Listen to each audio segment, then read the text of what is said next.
Hello and welcome to this edition of Howzzat. We got to see a very one-sided game last night. Mumbai Indians finishing the match in power play itself, in the first power play, with the bowlers putting Chennai Super Kings under immense pressure and claiming 5 wickets. Good morning, Vijay. Good to have you back here. Yeah, good morning, Rajaraman. A very one-sided game last night, but good news is that Kapil Dev is on the way to recovery, and that to me is the best development that happened yesterday. And I'm looking forward to in the coming days to go and meet him. He's a terrific sportsman, a wonderful athlete, and I'm sure he's not just on the road to recovery, but I'm sure he will become a new inspiration to people again into believing that they could have a strength inside them and be performing to the best of their ability. I think Kapil is only one of a kind, and I'm sure he will inspire everyone all over again. Great. So we'll go and meet him together. Yes, we should, as soon as is possible, we shall go and meet him. But for the moment, Vijay, let's focus on what happened last night. We shall look at Mumbai Indians first and then get to Chennai Super Kings, because that's going to take a lot of time. Mumbai Indians finished the game, won the toss without Rohit Sharma, Kieron Pollard leading the side. They won the toss, asked Chennai Super Kings to take first strike, and the match was as good as over in the first 6 overs, with Trent Boult and Boult-Bumrah wreaking havoc. Absolutely. I mean, Mumbai Indians doing everything right, Chennai Super Kings doing everything wrong. So, what do you expect when there's a match? A champion team like Chennai struggling and crawling and letting down its fans with such big names as Dhoni and so many of them. But Mumbai Indians had done its preparation well. They came in with a lot of confidence, and a 10-wicket defeat for CSK, I think, was probably Rajaraman the worst moment for them in this tournament. Yes, but as Dhoni pointed out, it didn't matter whether it was by 8 wickets or by 10 wickets. It was a miserable defeat. I don't think Chennai Super King fans will ever remember a game like this where the top order caved in meekly. It was the kind of a surrender that Chennai Super King fans are not used to. But then you have to give credit to Trent Boult and Boult-Bumrah. But even before that, Vijay, I think it was great captaincy from Kieron Pollard. Typically, Bumrah bowls first change, and then we got to see him bowl with the new ball and pick up those wickets as well. I thought Pollard thought on his feet and got his best bowler to go against the best batsman of Chennai Super Kings. We were thinking about having Trent open the bowling and maybe go either Nathan or a spinner.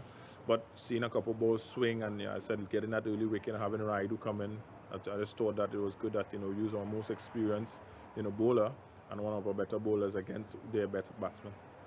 Having two world-class bowlers, bowling on new ball is fantastic for us. Kudos to the management staff and they, for putting together such a, wonderful team and combination, as well. But yes, Pollard had everything going for him. He was up against a team which was literally on its knees, and they didn't even miss Rohit Sharma. I mean, did you miss him, Rajaraman? Did you realize that he was not even on the field? So Mumbai Indians has actually played to its potentials. The batsmen, the bowlers. Yeah, but Trent Boult with the new ball, very, very effective. And Boult-Bumrah just driving more nails into the Chennai Super King coffin last night. Was a treat to watch the new ball bowling. It was a good exhibition on a very flat deck, Vijay. There was nothing in the pitch. Boult might have become the man of the match with 4 wickets, Vijay, but the delivery of the match for me was the one that Boult-Bumrah bowled to get Ambati Raidu out. He pitched it short, surprised Raidu, and got the ball to go off the glove to the wicketkeeper. It was a tame dismissal, but one that would have given Boult-Bumrah plenty of satisfaction. Yes, definitely plenty of satisfaction. And Ambati Raidu looked so clumsy. I mean, he never looked like the batsman that he was, the way he got out. and trying to take on someone like Bumrah. I mean, he couldn't even come to terms with the pace. And you're so right. There was so little in the pitch for the fast bowlers, but look at what Bumrah extracted. And the more I see Trent Boult, the more I fall in love with his cricket, his action, his approach to the game, the smile on his face, and he's so what should I say? Full of energy. You know, even if he gets hit for a boundary, he doesn't lose his heart. He just smiles, goes back to the bowling lineup, and he's back again with a wicket-taking delivery. So, hats off to these two bowlers who showed that this right-left combination can work in when you're batting, and it also works very well when you're bowling. As you were speaking of Bolt, Vijay, the manner in which he got Faf du Plessis, the most prolific batsman for Chennai Super Kings this season, the manner in which he got him out was incredible to watch. I'm sure there was some amount of frustration that Faf felt at the sight of wickets falling at the other end, and the pressure that he felt on having to score a few quick runs. Went for one that was slightly wide outside the off stump, but I think it is credit to Bolt for having engineered that wicket. Yes, and Rajaraman, I mean, watching yesterday's game, I read a lot in all my years of cricket journalism. When they talk of character of a team, character of a player, it was so evident yesterday. This Chennai Super Kings lacked character. They just lacked the character to fight, and also to, I mean, how come it needed only a batsman, someone like Sam Curran, to drive home the point that yes, you can still make a fight of it. Not one batsman was willing to hang in there.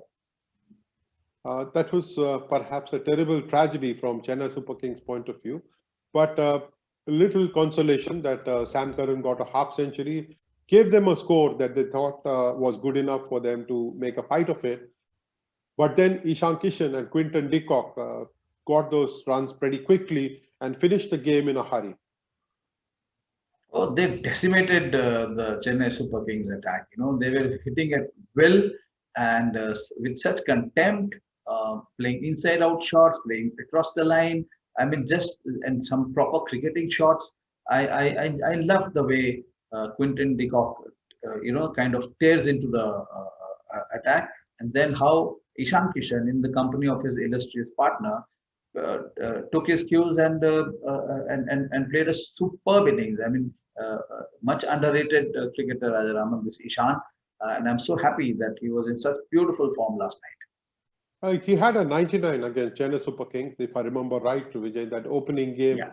of the tournament, and then this is the second half century. Obviously, he loves the Chennai Super Kings bowling a great deal, but it was good to see him take responsibility and finish off the match.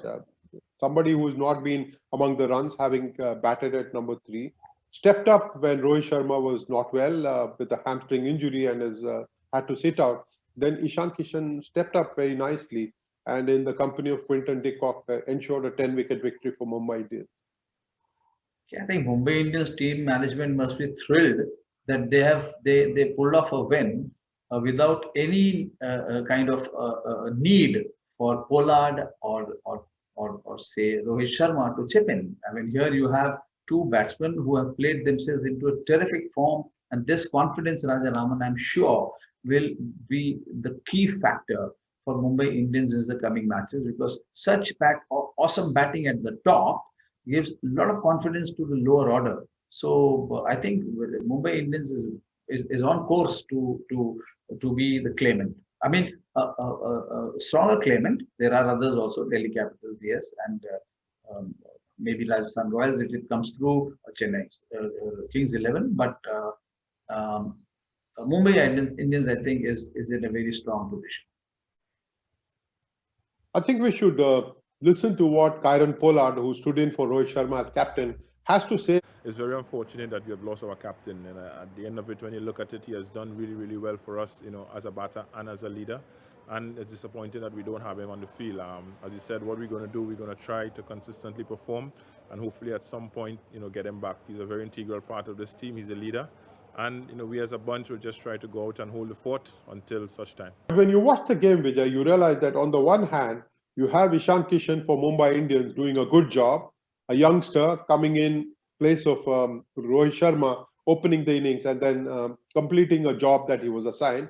And on the other hand, you have Rituraj Gaikwad, youngster pressed into service one more time by Chennai Super Kings, but coming a cropper. Pressed into service as a desperate move. There was complete. They did not have faith in Gaikwad. If it was, he should have been a regular playing 11 member, which he was not. So he also must be knowing. He knows that he is stepping in and coming out to bat because there aren't others available or others have failed. And he was not in the best frame of mind, I'm sure. And he got a good delivery, unfortunately. So Chennai Super Kings can go back and do a lot of work for the next season, as Dhoni has been talking. But it's a team which has been desperate and which has completely played much below par. Some have spoken very strongly about how Chennai should have included Murli Vijay. But when you look at his average for the series and when you look at his strike rate, and you go back to a game where he batted pretty slowly, I think it was difficult for him to find place in the 11. I can see why Rituraj Gaikwad was played yesterday ahead of Murli Vijay. And there was another youngster, Jagadishan, who was given a chance as well, and he also failed. And Chennai Super Kings must be wondering what they should do to get things right this season. There's very little time left for them to understand what would work for them. But if I'm in charge of the team, I would love to see Rituraj Gaikwad and Jagadishan play all the remaining matches, because you can't just keep shuffling them in and out. Give them some confidence, have faith in them, at least for the next season, and let them play all the games. What is there now? Nothing left for Chennai. Vijay, before we get into discussing the miserable form of Chennai Super Kings, finding itself really at the bottom of the table with not much hope of rising from there, let us take this question. So basically, we have seen in the last few years, Mumbai being the late bloomers in IPL. They have always started winning matches at the back end and then qualifying for the playoffs. But this year, you see Mumbai already in the top 3 and on the verge of qualification. So what has changed this year, and how is the mindset of the management and the players changed this year? And what do you feel will be the fate of Mumbai Indians this year? First and foremost, to say that just because they have been close starters in the previous season, they should follow the same pattern now, I think it is wrong. What we got to see was the fact that Rohit Sharma and Mahela Jayawardene have prepared the side really well this season. The time that they got in the camp ahead of the tournament, after quarantine, they have obviously done a very good job of getting the side together and laying down what their expectations are from each player. And the side has gelled together and delivered, whether it is Rohit Sharma himself, whether it is Pollard and the Pandya brothers, or whether it is Ishan Kishan coming good, and whether it's Quinton de Kock's consistency. And then the bowling attack. I think the key really, if there is one change that you have to ask me, the key really is the infusion of Trent Boult into the side. Last year he was released by a franchise, and Mumbai Indians gladfully picked him up. And when he joins hands with Boult-Bumrah, it makes for a winning combination. And I think that is where Mumbai Indians have done really well this season. I think Mumbai Indians will have to contend with Delhi Capitals and Royal Challengers Bangalore if they really have to have a go at the title. Also, Vijay, I think Mumbai Indians will realize that in the playoffs, it is a bit of a lottery. You got to perform at your best there. One bad day can throw you out of the tournament. So they will have to be at their best even in the playoffs.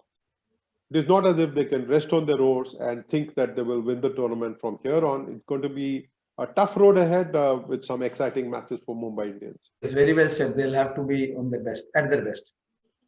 Right, Vijay. Let us try and analyze where Chennai Super Kings has gone wrong this season. To my mind, they started off on the wrong foot with a number of COVID cases in the side, delaying their own preparation. I think the preparation for the season has been perhaps one of the worst that Chennai Super Kings could have asked for. And then the exit of Suresh Raina and the non-arrival of Harbhajan Singh. Both of these has had an impact. Plus, Rajaraman, please don't forget the lack of form of Shane Watson. I would expect Shane Watson, what a wonderful batsman, to have scored at a better strike rate He scored 285 runs, no doubt, but I would have expected him to play a bigger role. His strike rate, Vijay, I think that is what has hurt the Chennai Super Kings for sure. When you have a batsman of Shane Watson's stature, someone who's got 100 in this IPL, you would have expected him to go on from strength to strength. But when he scores only at 125 per 100 deliveries, it is never going to be enough for Chennai Super Kings, especially considering the fact that it has not got a strong middle order. I mean, that's proved to be very crucial. And again, non-availability of Dwayne Bravo. He's gone. He's not available because of injury. So it's been a series of problems for Chennai Super Kings. Like you say, you rightly pointed out, it started with those COVID cases, lack of preparation, Suresh Raina, Harbhajan Singh, Dhoni's lack of form. I mean, Dhoni has looked so woefully out of place, which is sad to say. A man of such cricketer of such stature struggling. So, but nothing has worked for Chennai. Also, I think, Vijay, they have made selection choices that have hurt them. Kedar Jadhav springs to mind. He's played, I think, 9 matches and scored at less than 100 runs per 100 deliveries. It is not something you expect from a middle order batsman who's playing primarily only as a batsman. We all thought that he could bowl some off spin, but he's not been called to bowl at all.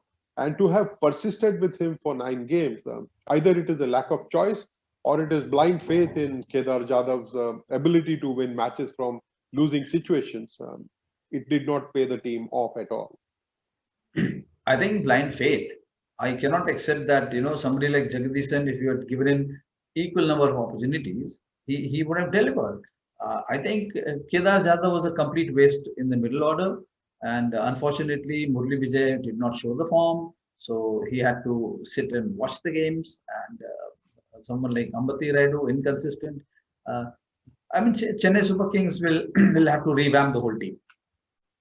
Also, Vijay, I did not understand why someone like Ravindra Jadeja was not used more as a batsman. He has struck the ball really hard this season, has timed the ball pretty well, and has managed to score a few runs.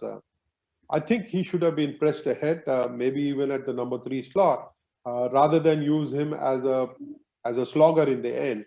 Someone like him, providing the left-handed stability, could have made a difference.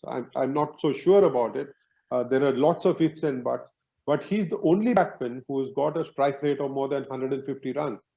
You can't have a Faf du Plessis striking at 125.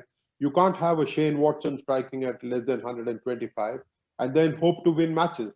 125 strike rate is below par, especially if you're a top order batsman. In Jadeja's case, probably they want to use him in the lower order because he's one batsman who can create a boundary from nowhere. I mean, he doesn't need a bad delivery to hit a boundary or a six. So yes, he should have been used more as a batsman. You are absolutely right. And he's a match winner, trusted match winner. So maybe he didn't also, he underperformed.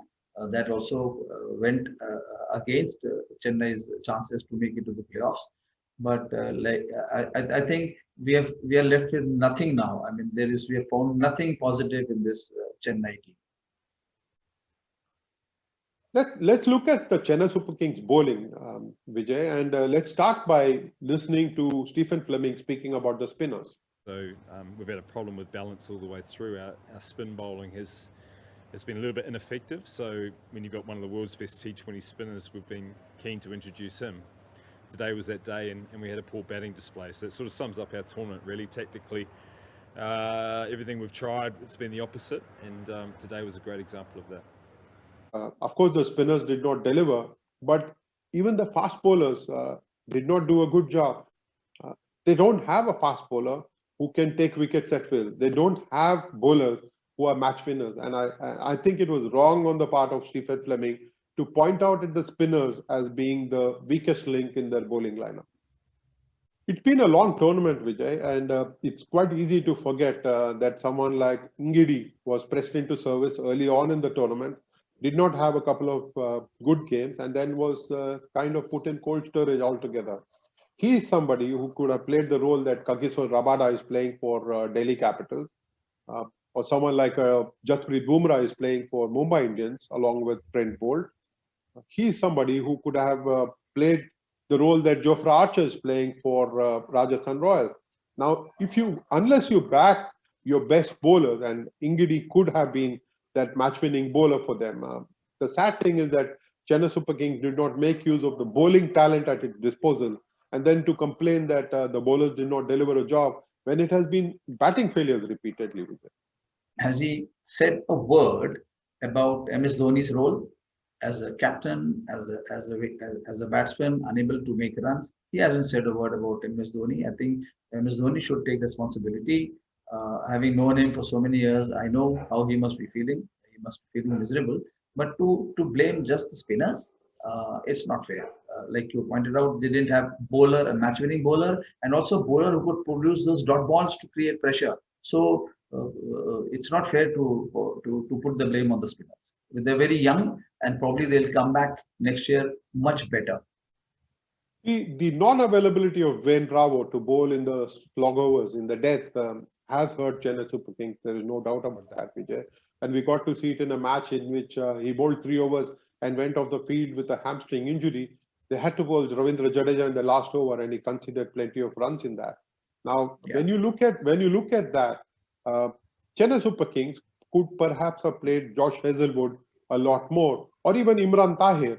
We all know what kind of a bowler Imran Tahir is, and by the time they gave him the first match, it was already too late. Too late. I mean, if you know why you have brought Imran Tahir, because the pitches are slow. He has an idea of playing in Dubai and Sharjah and Abu Dhabi. He had no part to play, which to me is very surprising. And yes, Hazelwood could have been pressed into service because he's not a bad bowler. He also is. He has performed in the past. So combination of bad selection, and I'll put it's a collective failure. Complete batting failures. There have been fielding errors. Look at how they have dropped catches. That's one department they have looked awful. And like I said, bad selection, Rajaraman. I mean, they will come when they sit back and reflect on that performance. They will realize they made many glaring errors right through the top. We move on, Vijay, to tonight's games. 2 exciting matches. One is Delhi Capitals, which is lying second on the table at this point of time, against Kolkata Knight Riders, which is 4th. And then the other game could be a virtual knockout with Sunrisers Hyderabad taking on Kings 11 Punjab. These are sides which are trying to get into the top 4, and that should be a good game to watch tonight, Vijay. In the hope that we get to see exciting contests rather than matches that end in the first 6 overs itself, I will take leave of you, Vijay. Thank you very much for your time today. Thank you. It's been a wonderful discussion. Thank you very, very much. Thank you, Vijay. ये बहुत बढ़िया हो गया.